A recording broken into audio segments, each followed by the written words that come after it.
Fala povo, Ikigama aqui e hoje a gente vai falar um pouco sobre uma das plantas mais populares do aquarismo brasileiro. Isso porque é uma planta muito fácil de manter, além de ser muito bonita e muito resistente. A gente vai falar hoje das anúbias.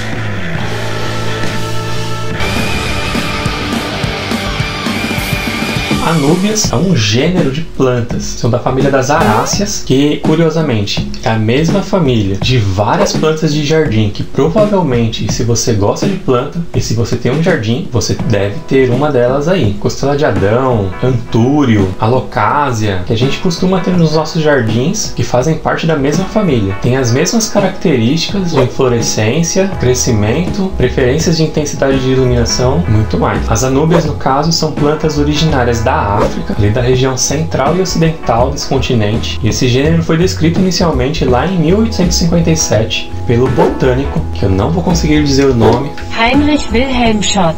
Então, Heinrich Wilhelm Schott descreveu primeiro a Anubia aphyzeli. As espécies e variedades mais comuns que a gente utiliza em aquário são espécies de cultivo, cultivadas por empresas e hobbyistas interessados em ter uma variedade altamente adaptada para o ambiente dos nossos aquários. Uma das empresas mais conhecidas é a Tropica, que desenvolveu ali várias das variedades que a gente conhece para o aquarismo hoje. É uma planta que gosta de baixa iluminação, e aí a primeira curiosidade está relacionada diretamente a isso. Existe uma teoria que o nome Anúbia vem daí, por ela ter sido encontrada na África, em regiões onde tinha baixa luminosidade naturalmente, regiões mais sombrias mesmo, ela foi batizada de Anúbia. É uma referência direta ao deus egípcio Anubis, que é o deus do mundo dos mortos na cultura egípcia. Ela já era minha favorita agora então. E ela é tão querida entre os aquaristas porque ela pode ser o xodó de muitos aquaristas iniciantes, como de aquaristas bem experientes. Eu mesmo já tive essa planta por muitos anos. A minha primeira mudinha eu comprei com ali 4 ou 5 folhinhas, e depois de 7 ou 8 anos ela simplesmente dominou totalmente o aquário. Tem um crescimento lento, mas ela cresce e cada folhinha nova você cuida como se fosse o peixe mais valioso do aquário. E ela não é nada exigente quanto a substrato, qualquer substrato que você colocar, ela vai. Ela tem uma leve preferência por um substrato mais arenoso, mais soltinho, a questão de quando ela vai afundar as raízes no substrato. Mas no seu uso mais comum, que é amarrada ou colada em troncos e rochas, o substrato é completamente indiferente. Não é nada exigente quanto à aplicação de CO2, embora a aplicação do CO2 tenha resultados observados ali no crescimento dela, mas sem o CO2 ela continua crescendo. A iluminação, ela prefere algo mais baixo, mais ameno, até porque iluminação muito forte pode propiciar a aparição de algas nas suas folhas. Então é muito importante você ter um peixe algueiro eficiente para limpar sempre as folhas dela, e que você plante ela em partes mais sombreadas do aquário, embaixo ali de outras plantas ou do hardscape, de forma que ela consiga se abrigar da luz. Elas são adaptadas para viver dessa forma. Ela tem um metabolismo bem lento, que proporciona um crescimento bem devagar, e essa adaptação começa a ser notada ali já pelas suas folhas, que são proporcionalmente bem largas, escuras e bem grossas. A espessura da folha da Anúbia dá uma característica muito legal para ela também, ser resistente principalmente contra a herbivoria. Ela sendo bem larga, ela tem a capacidade de abrigar mais células fotossintéticas, dessa forma conseguindo produzir a energia suficiente para o seu crescimento e seu metabolismo mais lento. Outra parte da adaptação para que ela tenha um crescimento mais lento e um metabolismo mais devagar vem do seu sistema rizomático. Por ser uma planta de rizoma, ela tem a capacidade de reservar os nutrientes absorvidos pelas raízes no rizoma, entregando para o restante da planta, de forma bem estratégica, os nutrientes recolhidos da água. E eu falo recolhidos da água porque realmente ela consegue recolher esses nutrientes de qualquer lugar, seja do substrato, diretamente do local onde ela está fixada, seja o próprio substrato,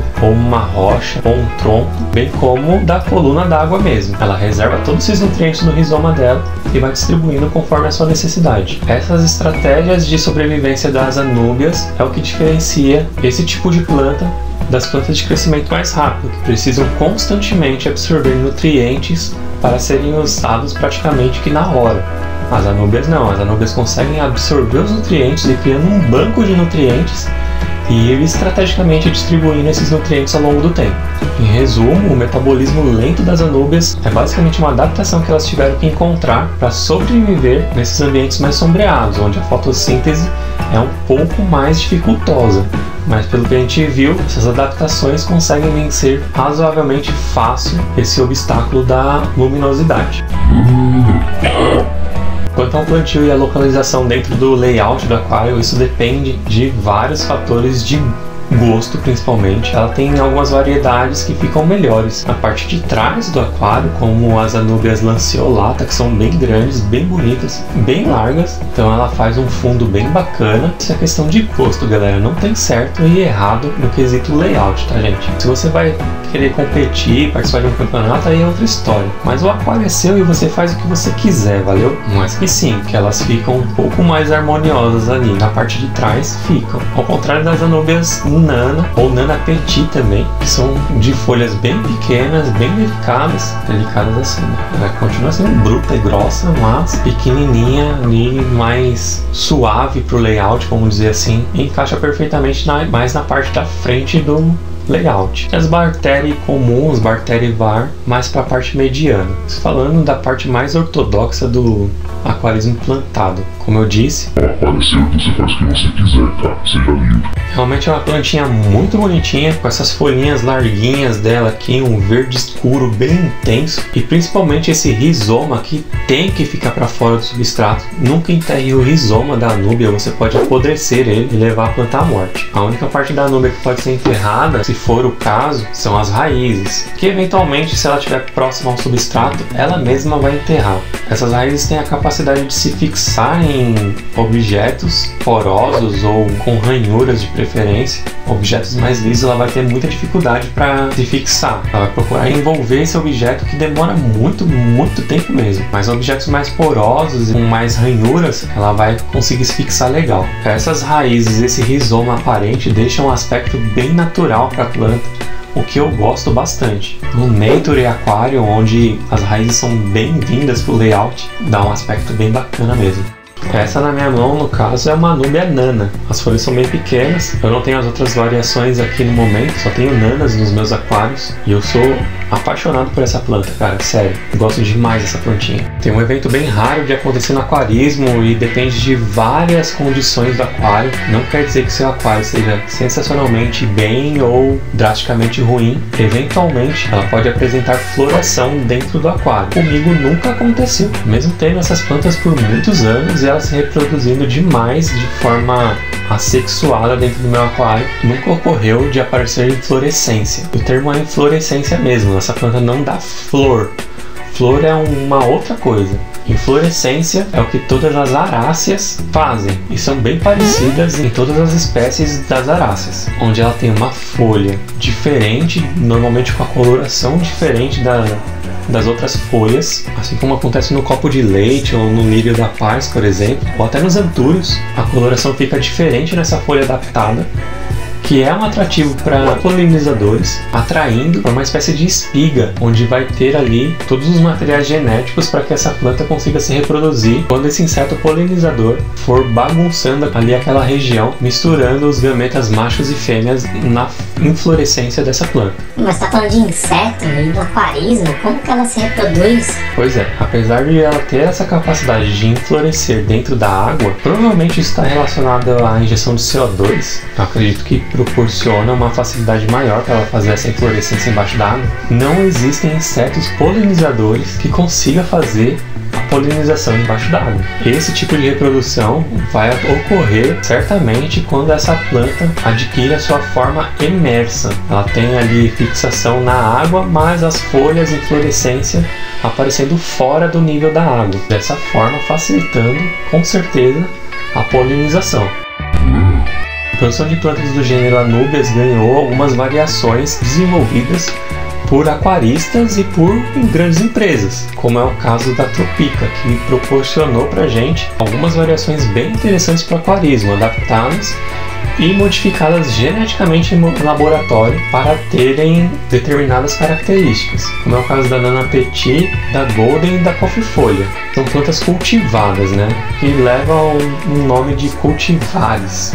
Quem começou com essa parada de modificar essas plantas geneticamente para que elas sejam mais atrativas para o mundo do aquarismo e adaptadas para o ambiente do aquário com maior facilidade, foi lá o brother da Tropica, o tal do Roger Winglove. A gente vai falar mais desse cara futuramente aí, com outras variações de plantas, inclusive algumas que levam o nome dele na nomenclatura da planta. É uma pena que seja tão difícil e tão raro de encontrar os produtos da Tropica aqui no mercado nacional. E falando de qualidade, vai aí algumas dicas de como não errar na hora de comprar a sua anúbia. Quando você for pedir para o lojista, peça para poder escolher a sua anúbia. Então procure escolher anúbias que tenham ali o seu caule modificado, chamado de rizoma, bem verdinho e bem saudável. É essa parte aqui, entre raízes e folhas, tem lá o rizoma, que é um tipo de caule. Não dá para chamar de caule, porque isso tem outro nome na botânica, que é rizoma. Procure comprar plantas com bastantes raízes, mas se não tiver tantas raízes não tem problema, porque se ela tiver algumas, ela já vai conseguir produzir raízes novas ali muito facilmente. Procure plantas que tenham mais de 3 ou 4 folhas, dependendo do tamanho do estado de cada folha, com folhas bem verdinhas, livre de algas e de preferência que não sejam tão machucadinhas aqui quanto a minha, ó. Machucados em folhas de plantas não se recuperam, isso daqui não vai cicatrizar e voltar a formar um pedaço aqui. Isso não acontece. Essa folha aqui vai morrer dessa forma, ela não vai se recuperar. O que a planta vai fazer é produzir uma nova folha, mas essa folhinha machucadinha, você vai ter ela machucadinha pelo resto da vida dessa folha. Por questão de estética, procure uma plantinha que não tenha esses defeitos. Eu não me importo muito com esses defeitos, eu acho até que dá uma naturalidade para o ambiente. Verifica também se você não está levando algum parasita para casa, então dá uma inspecionada nas folhas, passa o dedo suavemente, né? Você vai sentir inclusive a textura da folha ser mais grossa do que o convencional nas plantas de aquário, mas dá uma passada com os dedos nas folhas para ver se você não identifica nenhum caramujo ou qualquer outro parasita invasor aí que vai poder causar um desequilíbrio no seu ecossistema. Chegando em casa, você pode desinfetar essa planta usando desinfetantes convencionais que encontrados em lojas de aquarismo, ou você pode fazer uma solução também de água com água sanitária e desinfetar, assim como você desinfeta a salada da sua casa. Ou pelo menos da forma que você deveria desinfetar a salada da sua casa. Aqui eu tenho um parasitinha, no caso é uma lapa de água doce. Eu não me incomodo com esse tipo de parasita, eu acho ele até bem bonitinho. Tirei aqui.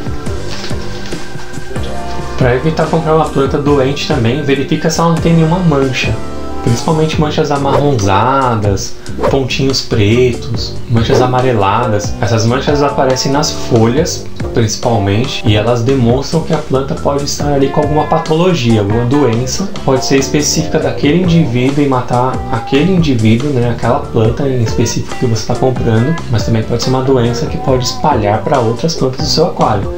Então, para evitar qualquer problema, essa inspeção das folhas é bem importante.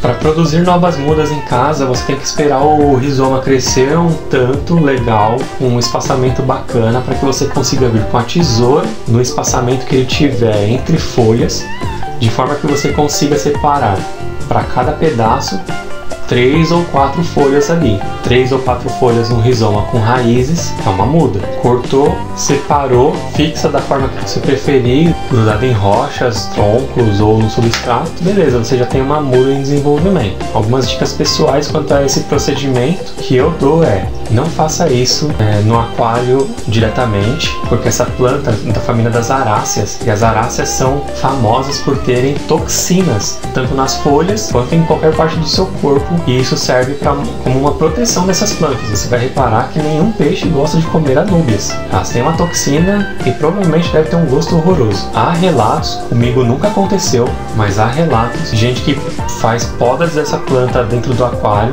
e acaba prejudicando moluscos e crustáceos do aquário. Camarões, neocaridina, parecem ser sensíveis a essa toxina. Se eles não morrerem, provavelmente eles vão ficar numa nice.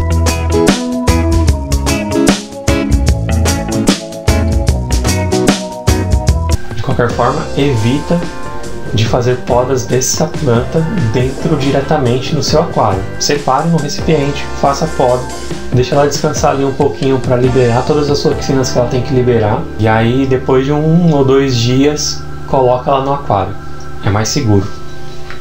A muda feita, aí chega a hora de fixar ela em algum objeto. Eu falo fixar em algum objeto porque é uma preferência minha particularmente, mas eu percebo que ela se desenvolve melhor fixada em objetos, melhor do que plantada. De qualquer forma, se você quiser plantar essa plantinha diretamente no substrato, tem 2 formas de você fazer isso. Uma delas é arriscar colocar as raízes diretamente no substrato. Lembre-se de colocar somente as raízes, o rizoma tem que ficar para fora, respirando. Somente as raízes no substrato, que é bem difícil de fazer, mas seria algo assim, né? Você deve quebrar um monte de raiz no processo, mas enfim, é dessa forma, de forma que o rizoma fique para fora, ou de qualquer maneira você vai ter que fixar ela em algum objeto e enterrar esse objeto. No caso, o pessoal usa uma pedrinha de preferência. Para você fixar ela numa pedra, você vai poder amarrar ela, nosso famigerado arame de pão de forma, polêmico. Então você pode usar um arame de pão de forma para fixar ela na pedra escolhida. Peguei um bem grandão aqui, eu duvido você achar um arame de pão de forma maior que o meu. De preferência da cor verde ou preta, né, para ser bem camufladinha, beleza? Corto o excedente aqui e eu posso simplesmente apoiar no meu substrato ou até enterrar essa pedra no meu substrato de forma que fique o rizoma dela para fora. Aqui eu apoiaria só no substrato e já era. Ou você pode usar cola instantânea. No caso da cola instantânea, procure ali uma região do rizoma onde não tenha raízes ali, tem que ser uma região grande o suficiente para você aplicar a cola no rizoma e pressionar ele contra o objeto ao qual você quer colar. Simplesmente cole o rizoma da planta no objeto. Evite colar as raízes, porque elas podem se desprender durante o processo de adaptação. Ela pode jogar aquela raiz fora para criar uma outra, porque aquela raiz foi prejudicada pela cola. Então aí não vai adiantar você colar as raízes, certo? Ela simplesmente destaca aquela raiz e cria uma outra, então não fixou. Procure colar o rizoma. E aí ela vai desenvolver raízes envolvendo o objeto ou se entranhando pelas fissuras e imperfeições do objeto, seja um tronco ou seja uma pedra. Tem gente que usa caco de telha também, fica muito bom. E aí eu demonstro nesses videozinhos aqui esse procedimento feito lá na loja, em alguns testes que eu estou fazendo. Na verdade eu estou tentando cultivar essas plantas lá na loja mesmo, tentar reproduzir para de repente tirar algumas variações e enfim, alguns testes no meu grande laboratório chamado Pet Hop.